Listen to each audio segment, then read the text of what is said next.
नमस्कार साथियों। बेस्ट ज्ञान चैनल पर मैं बीरम सिंह आप सभी का स्वागत करता हूं। यहां पर आपको मिलती है डेली न्यूज़, करंट अफेयर्स, सरकारी नौकरी और योजनाओं की लेटेस्ट अपडेटेड जानकारी। वीडियो में दी गई जानकारी आपको उपयोगी लगे तो प्लीज़ लाइक ज़रूर कर दीजिएगा। Madhya Pradesh professional examination board यानी कि MPPEB ने MP पुलिस में कांस्टेबल के 4000 पदों पर भर्ती के लिए 6 अप्रैल 2021 से शुरू होने जा रही लिखित परीक्षा स्थगित कर दी है। राज्य के कुछ जिलों में तेजी से फैलते कोरोना संक्रमण के चलते यह फैसला लिया गया है। इस भर्ती के लिए करीब 10 लाख युवाओं ने आवेदन किया है। MPPEB ने अपनी आधिकारिक वेबसाइट peb.mp.gov.in पर नोटिस जारी कर कहा है कि परीक्षा की नई तिथि के बारे में सूचना जल्द ही दी जाएगी। प्रधानमंत्री आवास योजना ग्रामीण के तहत 1.25 लाख से अधिक आवासों का गृह प्रवेश कार्यक्रम आज सुबह 11 बजे जिला धार में आयोजित होगा। कार्यक्रम में गृह मंत्री श्री अमित शाह, ग्रामीण विकास तथा कृषि कल्याण मंत्री श्री नरेंद्र सिंह तोमर और मुख्यमंत्री शिवराज सिंह चौहान शामिल होंगे। PM आवास योजना के हितग्राहियों को 2000 करोड़ रुपए की किस्त राशि का वितरण भी इस कार्यक्रम में होना है। कार्यक्रम के बारे में विस्तार से और जानकारी देखें तो मिशन ग्रामोदय का मुख्य कार्यक्रम धार जिला मुख्यालय पर उदय रंजन क्लब परिसर में प्रातः 11 बजे मुख्यमंत्री श्री चौहान की विशेष उपस्थिति में होगा। इन 1.25 लाख आवासों की लागत 1562 करोड़ रुपए है। साथ ही में ग्रामीण विकास विभाग के 10,500 से अधिक सामुदायिक निर्माण कार्यों का लोकार्पण भी होगा। इनमें 6000 सामुदायिक स्वच्छता परिसर, 2000 खेल मैदान, 2000 शांति धाम और 634 पंचायत भवन शामिल हैं। कार्यक्रम का लाइव प्रसारण भी आप इस चैनल पर देख पाएंगे। लाइव प्रसारण देखने के लिए इस चैनल को सब्सक्राइब न किया हो तो सब्सक्राइब कर लीजिए, और सब्सक्राइब ऑलरेडी कर चुके हो तो बेल आइकन यानी कि घंटी का बटन जरूर प्रेस कर देना ताकि आपको नोटिफिकेशन मिल जाएगा। मिशन ग्रामोदय के इस कार्यक्रम में केंद्रीय गृह मंत्री श्री अमित शाह और ग्रामीण विकास मंत्री श्री नरेंद्र सिंह तोमर वर्चुअली शामिल होंगे। कार्यक्रम में मध्य प्रदेश के पंचायत और ग्रामीण विकास मंत्री श्री महेंद्र सिंह सिसोदिया और राज्य मंत्री श्री राम खेलावन पटेल भी शामिल होंगे। मुख्यमंत्री श्री चौहान ने बताया कि प्रदेश में इतनी बड़ी संख्या में गृह प्रवेश कराए जाने का यह दूसरा बड़ा आयोजन है। इससे पहले 12 सितंबर को भी मध्य प्रदेश के 1,75,000 हितग्राहियों को प्रधानमंत्री श्री मोदी की मौजूदगी में गृह प्रवेश कराया जा चुका है। प्रधानमंत्री आवास योजना में गरीब परिवारों के लिए आवास कोरोना काल के दौरान निर्मित हुए हैं। मध्य प्रदेश में कोरोना काल की चुनौतियों से निपटते हुए 3 लाख से अधिक आवास निर्मित किए गए हैं। प्रधानमंत्री श्री नरेंद्र मोदी ने सन 2022 तक देश के सभी आवासहीन परिवारों को आवास उपलब्ध कराने का लक्ष्य तय किया है। सबको आवास 2022 का लक्ष्य हासिल करने के लिए मध्य प्रदेश में प्रधानमंत्री आवास योजना ग्रामीण लागू की गई है। इस महत्वाकांक्षी योजना में मध्य प्रदेश के लगभग 18,48,000 ग्रामीण परिवारों को अपना घर मिल चुका है। यह सभी ऐसे परिवार थे जिनके पास घर नहीं थे या फिर कच्चे जीर्ण शीर्ण घरों में रहते थे। इस योजना में हितग्राहियों को मकान की इकाई लागत मैदानी जिलों में 1,20,000 और दूरस्थ पहुंचविहीन और दुर्गम पहाड़ी क्षेत्रों में 1,30,000 रुपये 100% अनुदान के रूप में आवास निर्माण कार्य की प्रगति के आधार पर किस्तों के रूप में दिए जाते हैं। मकान के साथ ही स्वच्छ शौचालय का निर्माण किया जाता है और उज्ज्वला योजना का LPG गैस कनेक्शन भी दिया जाता है। प्रधानमंत्री आवास के अलावा ग्रामीण क्षेत्र में ग्रामीण विकास विभाग की विभिन्न योजनाओं में निर्मित 10,634 अन्य सामुदायिक निर्माण कार्य जैसे कि स्वच्छ भारत मिशन अंतर्गत 180 करोड़ की लागत के 6,000 सामुदायिक स्वच्छता परिसर, 86 करोड़ 96 लाख की लागत के 634 पंचायत भवन, मनरेगा में निर्मित 2000 खेल मैदान और 2000 शांति धामों का लोकार्पण भी इस कार्यक्रम में किया जाना है। प्रदेश में कोरोना संक्रमण को बढ़ते हुए देख के मद्देनजर एक बैठक स्कूल शिक्षा विभाग की शिक्षा मंत्री ने बुलाई है। प्रदेश में बढ़ते कोरोना संक्रमण को लेकर स्कूल शिक्षा विभाग 1 अप्रैल से 8वीं तक के स्कूलों को खोलने में संशय में पड़ गया है। इसके लिए विभाग अब रिव्यू मीटिंग करेगा। इस बात की जानकारी खुद स्कूल शिक्षा मंत्री इंदर सिंह परमार ने दी है। उन्होंने कहा कि जिस तरह से प्रदेश और देश में कोरोना के केस बढ़ रहे हैं उसे देखते हुए जल्द ही एक रिव्यू मीटिंग बुलाई जाएगी जिसमें कई स्कूलों के प्राचार्य और एक्सपर्ट शामिल होंगे। इस मीटिंग के बाद ही स्कूलों के खोलने पर फाइनली फैसला लिया जाएगा। मध्य प्रदेश में समृद्ध पर्यावास अभियान के नाम से योजना के हितग्राहियों को लगभग 27 शासकीय योजनाओं जैसे कि सामाजिक सुरक्षा पेंशन योजना, राशन कार्ड, प्रधानमंत्री कौशल विकास योजना, परिवार की महिलाओं को राज्य ग्रामीण आजीविका मिशन के अंतर्गत स्व सहायता समूह के रूप में संगठित करने का लाभ दिलाया गया है। यह इंद्रधनुष प्रयोग हितग्राहियों सर्वांगीण विकास में महत्वपूर्ण भूमिका अदा कर रहा है। हितग्राही के खाते में स्वमेव 4 किस्तों में आवास सॉफ्ट तथा आवास सॉफ्ट ऐप के माध्यम से जियो टैग फोटो अपलोड होने पर राशि अंतरित हो जाती है। हितग्राही को अब किसी शासकीय कार्यालय अथवा अधिकारी कर्मचारी के चक्कर लगाने की आवश्यकता नहीं है। इस प्रक्रिया से हितग्राहियों को बड़ी राहत मिली है। 1 लाख हितग्राहियों के खाते में 1,20,000 के मान से लगभग 1562 करोड़ रुपए से अधिक की राशि प्रदान की गई थी। आवास को पूर्ण करने का अधिकतम समय 12 महीने है, परंतु मध्य प्रदेश में यह आवास कोविड-19 के चुनौतीपूर्ण समय में अत्यंत कम अवधि में तेजी से पूरे किए गए हैं। राष्ट्रीय स्तर पर आवासों की पूर्णता की अवधि 114 दिन है। कार्यक्रम में प्रधानमंत्री आवास योजना के 5 लाख हितग्राहियों को 2,000 करोड़ रुपए की राशि की विमुक्ति की प्रक्रिया भी शुरू की जाएगी। गृह मंत्री नरोत्तम मिश्रा ने कहा कि अभी कांस्टेबल से लेकर निरीक्षक तक को उच्च पद का प्रभार सौंपने का कार्य सरकार ने किया है। डॉक्टर मिश्रा ने कहा कि देश को सक्षम नेतृत्व प्रधानमंत्री श्री नरेंद्र मोदी के रूप में प्राप्त हुआ है। डॉक्टर मिश्रा रतलाम में एक निजी संस्थान द्वारा आयोजित कार्यक्रम को संबोधित कर रहे थे। इस कार्यक्रम को संबोधित करते हुए डॉक्टर नरोत्तम मिश्रा ने, जो कि गृह मंत्री है, इन्होंने कहा कि सरकार टीआई को एसडीओपी बनाने पर भी विचार कर रही है। 4 राज्यों पश्चिम बंगाल, असम, केरल और तमिलनाडु तथा केंद्र शासित प्रदेश पुदुचेरी में विधानसभा चुनाव प्रचार जोरों पर है। असम और पश्चिम बंगाल में पहले चरण का मतदान 27 मार्च को होगा।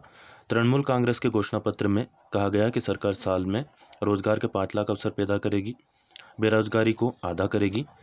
ममता बनर्जी ने बताया कि उनकी सरकार सीमांत कृषकों की वार्षिक वित्तीय सहायता 6,000 रुपये प्रति एकड़ से बढ़ाकर 10,000 रुपये प्रति एकड़ करेगी। तो यहाँ पर बड़ी घोषणा ममता बनर्जी ने की है। देखिए, प्रधानमंत्री किसान सम्मान निधि योजना जो है, इसमें पूरे देश में किसानों की ज़मीन का कोई प्रावधान नहीं है कि ज़मीन कितनी होनी चाहिए, बस इतना प्रावधान है कि ज़मीन होनी चाहिए, चाहे ज़्यादा ज़मीन हो या कम ज़मीन हो। लेकिन पश्चिम बंगाल में ये बड़ी घोषणा इन्होंने की है कि प्रति 2 एकड़ के हिसाब से, एक बार और इसे थोड़ा सा देख लेते हैं। हाँ, प्रति 2 एकड़ नहीं, प्रति एकड़ के हिसाब से। तो 1 एकड़ ज़मीन वाला जो किसान है उसको 10,000 रुपये की राशि मिलेगी। 2 एकड़ वाला है तो उसे 20,000 रुपये की राशि मिलेगी। तो ये बड़ी घोषणा यहाँ पर इन्होंने की है, जो कि प्रधानमंत्री की योजना से भी काफ़ी बड़ी योजना है। और यही कारण है कि ममता दीदी वहाँ पर फेवरेट बनी हुई है। ऐसे ही कोई लगातार शासन नहीं कर सकता है, कहीं ना कहीं कोई काम तो इन्होंने किया होगा, तभी इतना प्रचार प्रसार होता है। भारत और इंग्लैंड के बीच पार्ट 2020 क्रिकेट मैचों की श्रृंखला का चौथा मैच आज होगा। यह मैच होगा अहमदाबाद के नरेंद्र मोदी स्टेडियम में। 5 मैचों की सीरीज की हम बात करें तो तीसरी सीरीज में इंग्लैंड ने 8 विकेट से तीसरी सीरीज जीत ली थी और 2-1 से इंग्लैंड आगे बनी हुई है।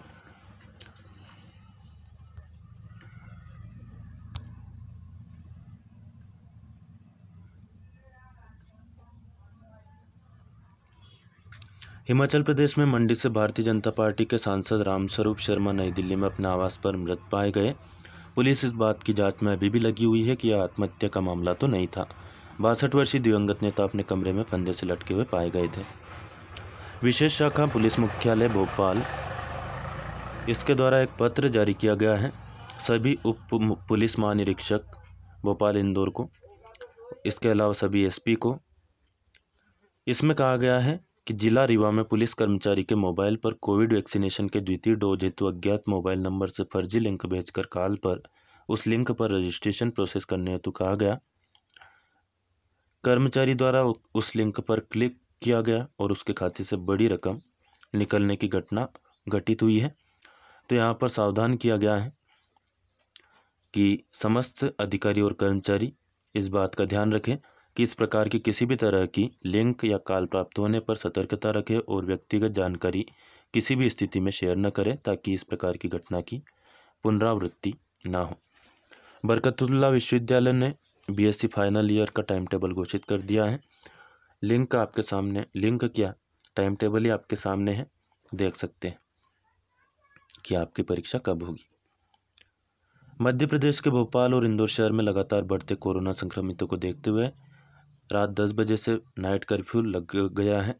रात 10 बजे के बाद घर से बाहर न निकले। नाइट कर्फ्यू के दौरान पुलिस गश्त पर रहेगी और बिना किसी आवश्यक काम के घूमते पाए जाने पर कार्रवाई होगी।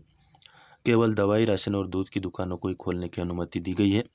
अति आवश्यक होने पर इन दुकानों पर जाकर सामान ले सकते हैं। रात 10 बजे के बाद की हम बात कर रहे हैं। मामला सरसों की खरीदी का है भिंड जिले का। तो किस प्रकार से सांठगांठ व्यापारी करते हैं। कई बार आप वीडियो देखते हैं कि धनिया की खरीदी हो रही है 37,000 रुपये प्रति क्विंटल के हिसाब से, लेकिन चालाकी इसमें यह की जाती है कि एक किसान की 2-5 क्विंटल की खरीदी कर लेते हैं, फिर दूसरे दिन आसपास के सारे किसान वहां पर भीड़ जमा कर लेते हैं और भारी संख्या में किसान आते हैं और फिर क्या करते हैं व्यापारी, एकदम से भाव तोड़ देते हैं। जिस प्रकार की इस खबर में आप देख सकते हैं कि व्यापारियों ने एक ही दिन में 1200 रुपये प्रति क्विंटल का भाव घटा दिया।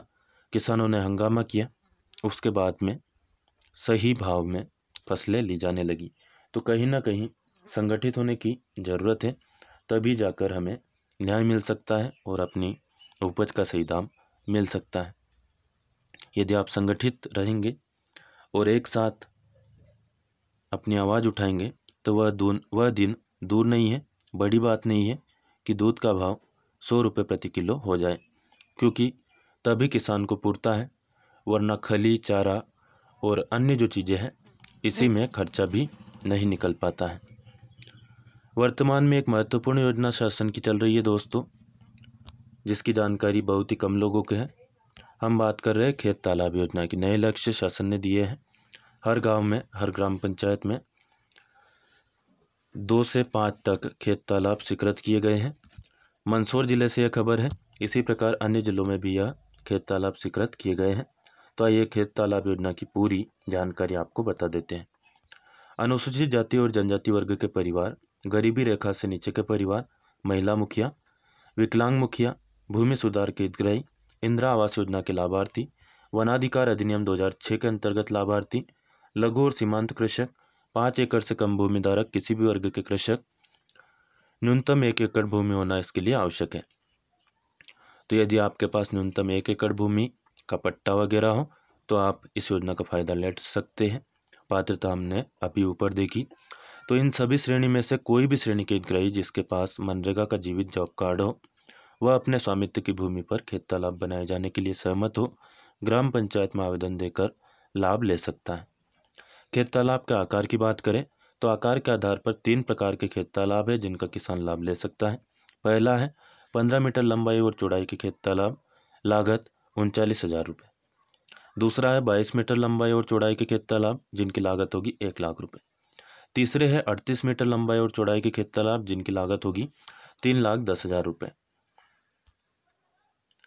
खेत तालाब से होने वाले लाभों की हम बात करें तो जो किसान सिर्फ वर्षा आधारित फसल ही ले पाते हैं, उन्हें वर्ष में 2 या 3 फसल लेने के लिए सिंचाई सुविधा इससे प्राप्त होगी, जिससे कृषक के जीवन स्तर में भी सुधार होगा, भूमिगत जल स्तर में भी बढ़ोतरी होगी। कृषि के साथ साथ खेत तालाब में मत्स्य पालन कर अपनी आय में वृद्धि की जा सकती है। किसान अपनी फसल में जितनी फसल की मात्रा का उपयोग करेगा, उससे 5 गुना अधिक जल का संग्रहण खेत तालाब के माध्यम से जमीन में हो सकेगा। हितग्राही स्वयं की भूमि पर कार्य कर आय अर्जित कर सकेगा। तो बड़ी बात यह है कि आपकी भूमि पर तालाब भी बन रहा है और आपको आय भी हो रही है। बंजर भूमि या असिंचित भूमि पर भविष्य में खेत तालाब पर पाली टैंक का उपयोग कर वर्षा ऋतु में जल का संग्रहण कर वर्ष भर सिंचाई हेतु उपयोग कर नकदी फसल ले सकता है। खेत तालाब योजना को बढ़ावा देने के लिए ग्रामीण विकास विभाग जिला मंदसौर द्वारा प्रमोशनल फिल्म भी बनाई गई है, जिसका प्रचार प्रसार वृहद रूप से किया गया है। तो आप जरूर इस योजना का फायदा लें और आगे बढ़ें। मिशन हेल्थी इंडिया, इसके अंतर्गत 17 से 21 मार्च तक कॉलेज ऑफ एग्रीकल्चर इंदौर में जैविक कृषि ज्ञान सम्मेलन और जैविक उत्पाद मेला लग रहा है। विश्व जगत में अपने जैविक व्यापार को विकसित करने का यह सर्वश्रेष्ठ अवसर है। Organic knowledge conclave organic expo 17 से 21 मार्च 2021 तक जैविक कृषि ज्ञान सम्मेलन और जैविक उत्पाद मेला लग रहा है। सम्मेलन के अलावा इसमें एक प्रदर्शनी भी लगाई जाएगी, जहां जैविक उत्पादों को प्रदर्शित किया जाएगा और बेचा भी जाएगा। सरकार की जो भी योजनाएं हैं, कर्ज माफी हो चाहे अन्य योजनाएं हो, तीनों कृषि कानून हो, बहुत ही काम की जानकारी इस खबर से आपको मिलेगी। इसलिए वीडियो को रोक करके या फिर स्क्रीनशॉट लेकर के इसको आप आसानी से पढ़ सकते हैं। यहाँ पर कर्ज माफ़ी की भी बात की गई है कि कर्ज माफ़ी के लिए इस बार बजट में सरकार ने 3,000 करोड़ रुपए का प्रावधान किया है। खबर आपको उपयोगी लगे तो प्लीज़ लाइक जरूर कर दें और अन्य दोस्तों को भी शेयर कर दें। मुख्यमंत्री श्री शिवराज सिंह चौहान ने घोषणा की है कि ऐसी ग्राम पंचायत जहां बालक बालिकाओं की जन्म दर का अनुपात समान है, उनको 2 लाख रुपए का पुरस्कार दिया जाएगा। इसके साथ उन्होंने कहा कि ऐसी ग्राम पंचायत जिसमें 1 साल से विवाद न हुआ हो और न ही कोई FIR हुई हो, उसको भी 2 लाख रुपए मिलेंगे। ये कुछ पुरानी खबरें हैं जो कि काम की है। वीडियो को रोक करके या फिर स्क्रीनशॉट लेकर के आप आसानी से पढ़ सकते हैं। मुआवजा की न्यूनतम राशि का भी 5,000 रुपये का प्रावधान इस बार किया गया है। फसल बीमा की राशि राजगढ़ जिले में 3,33,137 किसानों को 703 करोड़ 44,70,000 रुपये की स्वीकृत हुई है, लेकिन अभी मिल नहीं पाई है। विभिन्न तहसीलों की जानकारी वीडियो को रोक करके या फिर स्क्रीनशॉट लेकर के आप देख सकते हैं। बाढ़ और कीट व्याधि से जो क्षति हुई थी वर्ष 2020 में, किस जिले में कितनी क्षति हुई थी, नुकसान के आकलन की एक रिपोर्ट प्रकाशित हुई थी 5 अक्टूबर 2020 को। वही लिस्ट मैं आपके सामने दे रहा हूँ। आपके ज़िले में कितना नुकसान हुआ है आप देख सकते हैं। जिस ज़िले में ज़्यादा नुकसान होगा वहाँ पर ज़्यादा मुआवजा और बीमा मिलेगा, जहाँ पर कम नुकसान हुआ होगा वहाँ पर कम मुआवजा और बीमा मिलेगा। 27 फरवरी 2021 को मुख्यमंत्री शिवराज सिंह चौहान ने दमोह जिले से घोषणा की थी कि अगले 15 दिनों में किसानों के खाते में मुआवजा की राशि डाल दी जाएगी। मैंने खबरों में भी आपको बताया, लाइव वीडियो भी आपको सुनाया था, लेकिन अभी तक यह राशि किसानों के खाते में नहीं डली है और न ही कोई नई घोषणा मुख्यमंत्री ने की है। उम्मीद है कि आज जो वीडियो आप देखेंगे 11 बजे के बाद में, उसमें कोई बड़ी घोषणा इस संबंध में मुख्यमंत्री कर सकते हैं या फिर राशि भी डाली जा सकती है, तो आप वह वीडियो ज़रूर देखें। लाइव आपको वह वीडियो इस चैनल पर दिखा जाएगा। पिछली बार जो दिसंबर में राशि डली थी, आपके सामने लिस्ट है, देख सकते हैं। उसके बाद में कोई राशि मुआवजा की नहीं डली है। 17 से 20 मार्च के दौरान बहुत सारे ज़िलों में बारिश हो सकती है। ये ज़िले भोपाल, रायसेन, राजगढ़, विदिशा, सीहोर, धार, इंदौर, अलीराजपुर, बड़वानी, बुरहानपुर, खंडवा, खरगोन, झाबुआ, देवास, आगरमालवा, मंदसौर, नीमच, रतलाम, शाजापुर, उज्जैन, अशोकनगर, गुना, ग्वालियर, शिवपुरी, दतिया, भिंड, मुरैना, श्योपुर कला, उमरिया, अनूपपुर, शहडोल, डिंडोरी, कटनी, छिंदवाड़ा, जबलपुर, बालाघाट, नरसिंहपुर, सिवनी, मंडला, रीवा, सतना, सीधी, सिंगरौली, छतरपुर, सागर, टीकमगढ़, पन्ना, दमोह, बैतूल, हरदा और होशंगाबाद। कहीं कहीं कुछ स्थानों पर गरज चमक के साथ हल्की से मध्यम बारिश यहाँ पर हो सकती है। राज्य में व्यापक असर वर्षा का 18 और 19 मार्च को देखने को मिलेगा। किस तारीख को किस जिले में वर्षा हो सकती है, एक सेपरेट वीडियो 5-10 मिनट का है, बनाया गया है। लिंक इसी वीडियो के डिस्क्रिप्शन में आपको मिल जाएगी। डेली मौसम की रिपोर्ट भी आपके लिए मैं इस चैनल पर लेकर आता हूँ, खासतौर पर तब जबकि बारिश की संभावना होती है।